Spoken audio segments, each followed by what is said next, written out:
So let's start with your newly launched venture capital fund. So what can you tell us a little bit about it? TVM Ventures is a $100 million fund dedicated to expanding TON blockchain as a global financial network. So we will be investing into founders building natively on TON's virtual machine, focused on DeFi and PayFi. So actually, let's talk about TON. Obviously, there's been a lot of talk about TON. Obviously, it's links with Telegram over the last couple of years. From your perspective, for a benefit of our audience, how do you differentiate TON as an ecosystem, and how do you think it's different from other layer ones out there in the market? So TON's main advantage, of course, is the access to the massive distribution channel, which is Telegram Messenger. So Telegram is the fastest growing global messenger in the world. Next to its user base is next to WhatsApp and Facebook Messenger.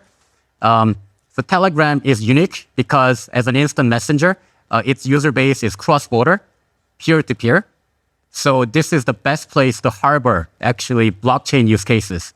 So at TON, we have unique access to this Telegram user base. How? Well, we have wallet inside Telegram, providing a app-less experience to 950 million Telegram users.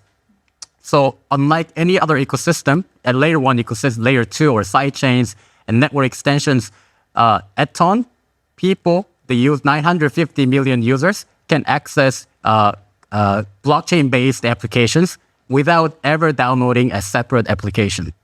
And the wallet that's embedded inside Telegram also enables ordinary non-crypto users to click a link and start using crypto. That's great. So when you look at the years ahead, what recent trends do you expect to see when it comes to venture capital in the space of blockchain? So I think in DeFi space, there's a lot of stagnation of innovation.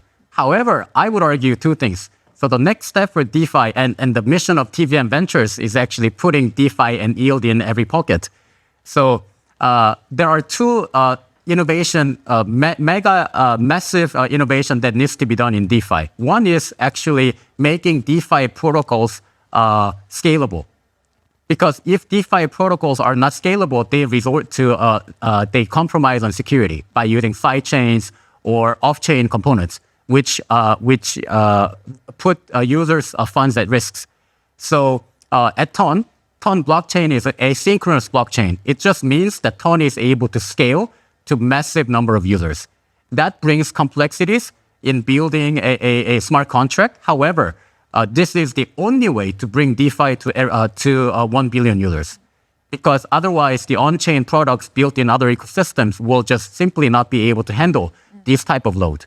And in TON, as you know, we have shown that 300 million users of Telegram could be using one application overnight. And this is hamster combat. So people talked about that this number of users may not be retained, but today there are 160 million monthly active users using TON-based mini apps on Telegram. Today, 16% of all Telegram user base. So the first innovation is making it scalable. This is a huge amount of work, but I truly have unwavering faith in TON community's ability to make it happen. The second thing is making it accessible to everyone. This is where the Telegram mini app comes in. So when was the last time you used a website-based desktop application? Basically never. So people don't even have desktops anymore. So in TON, through the expansion of Telegram mini app ecosystem, we provide one-click access to all DeFi apps without downloading any application directly on Telegram. And what do you think, caused this stagnation in DeFi? And I hear you, obviously, there's a lot of benefits that you can use the Telegram ecosystem. And obviously, there's a lot of actually positive on that, especially from a user experience perspective. But what do you think as an industry, we had that stagnation in DeFi? Was it the difficulties with user experience? Was it difficult to actually build on it? What do you think caused this? So from my experience of speaking with founders in other blockchains, basically it's the users. But they cannot just simply get additional users in a massive scale. So I guess there's a difficulty in advertising their products, difficulty of using it, and there's no really massive company at the scale of Telegram who is able to do this type of crypto-based activities. Do you think that users are trying maybe to find new added value in the space, and that's why we are saying that it's a little bit challenging to get more users? I think in crypto, we do have great list of products. However, they're not accessible enough.